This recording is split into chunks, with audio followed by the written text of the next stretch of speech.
अयोध्या में भव्य राम मंदिर बन रहा है और शालिग्राम के पत्थर जिस प्रकार से नेपाल से अयोध्या लाए गए, महाराष्ट्र की भूमि से भी कुछ ऐसे ही अंश उस मंदिर में लगेंगे। क्या है ये उपहार? हमारे साथ बात करने के लिए मंत्री सुधीर भाऊ हैं। सुधीर भाऊ, राम मंदिर भव्य बन रहा है और महाराष्ट्र से आप क्या भेज रहे हैं राम मंदिर के लिए? ये देखो, ऐसा है कि वो उनकी टीम आके गई मंदिर का निर्माण करने वाले, जो हमारे सब आदरणीय भाविक और आदरणीय वहाँ काम करने वाले इंजीनियर्स है, वहाँ पे लगने वाला टिकवुड ये चंद्रपुर गढ़चिरौली के जंगल से होगा और कितना क्यूबिक मीटर वो उसका आकलन करके हमें बताने वाले हैं। तो हमने मन में इच्छा प्रकट की कि महाराष्ट्र में वैसे भी प्रभु राम जी का संबंध रहा है, वो चाहे नासिक की पंचवटी हो, रामटेक हो, दंडकारण्य हो और विदर्भ, यहाँ तो प्रभु राम की ग्रैंड मदर राजा अज की पत्नी दशरथ की माँ, ये राजा अज की पत्नी इंदुमती ये विदर्भ से थी। तो हमें मन में तो ये भावना होगी कि मंदिर में हमारे यहाँ से टिकवुड अगर जाता है तो हमारे विभाग ने पेशकश की है कि हम डिस्काउंट में देंगे।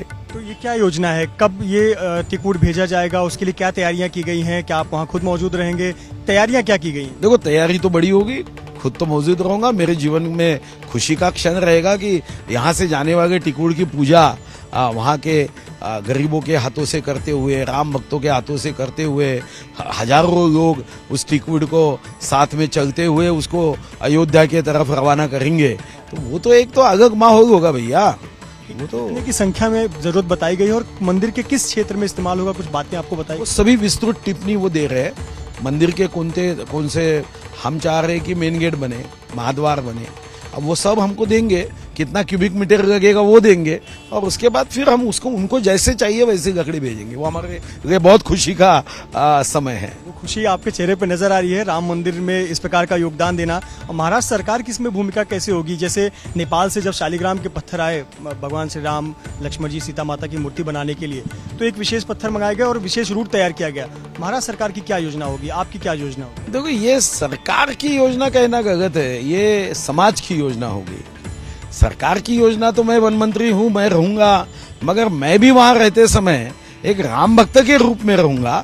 हम चाहेंगे कि ये भेजते समय सभी धर्मों के लोग ये उसकी पूजा करके वहां से वो भेजे। वो चाहे मुस्लिम भाई हो, बौद्ध भाई हो, सिख भाई हो, ईसाई भाई हो, सब गरीब तबके के सब जो हम 18 पगड़ जातियों के लोग कहते हैं, वो सभी भाइयों के हाथों से पूजा करके और उसको शोभा यात्रा के साथ वो रवाना करे, ऐसी मेरी इच्छा है। देखो आगे क्या होता है। आखिरी सवाल, टिकवुड की ऐसी क्या खासियत विशेषता है कि जो मंदिर में लंबे समय तक टिका रहे, वहाँ पे उपयोग में लाया जाएगा? तो आपसे डिमांड की गई है कि चंद्रपुर से दिया जाए वो लकड़ी। देखो, ऐसा है कि पानी में पानी, गंगा माँ का पानी मानते हैं, क्योंकि गंगा माँ के पानी में कुछ विशेषता है। वैसे लकड़ी में लकड़ी टिकवुड मानी जाती है। टिकवुड में दीमक नहीं लगता, टिकवुड में और कई ऐसी विशेषताएं हैं कि टिकवुड अपने बरसात हो, कितने भी ऋतु हो, अपने आकार को वो खोता नहीं। ऐसी कई विशेषताओं की वजह से टिकवुड ये लकड़ियों में ऐसे समय बहुत उसको महत्व प्राप्त है।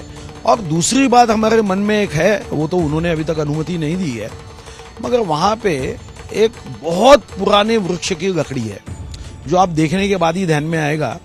एक लकड़ी का नाम राम रखा गया है, बहुत साल पहले, मेरे जन्म से भी पहले, और एक का लक्ष्मण रखा गया है। हाँ, मैं अगर तो कल सवेरे आपको फोटो उपलब्ध करूंगा तो आपको उसके वो लकड़ी से ऐसा ध्यान में नहीं आएगा वो लकड़ी देखने के बाद। तो मैं उनसे रिक्वेस्ट करने वाला हूँ कि यहाँ तो देखने के लिए बहुत कम लोग आते हैं, अगर मंदिर उसको लेना चाहते हैं तो हम अपने डिपार्टमेंट से वो फ्री में दे देंगे, वहां वो रखे जाए। उसका नाम ही राम और लक्ष्मण ऐसा रखा गया है। बहुत ही बड़े हैं, यानी वो पेड़ की जो उम्र है वो कई हजारों वर्ष की वो पेड़ की उम्र रही है, इसलिए उस लकड़ी का नाम जो है वो हाँ राम लक्ष्मण रखा गया है। तो हम ये भी सोच रहे हैं कि हम पूछेंगे, अगर उन्होंने हाँ कहा तो ट्रेन से भेजना पड़ेगा, स्पेशल ट्रेन से, क्योंकि वो ऐसा जाएगा नहीं, उसके बड़ी बड़ी क्रेन लगानी पड़ेगी तभी जाएगा। बहुत शुक्रिया हमसे बात करने के लिए।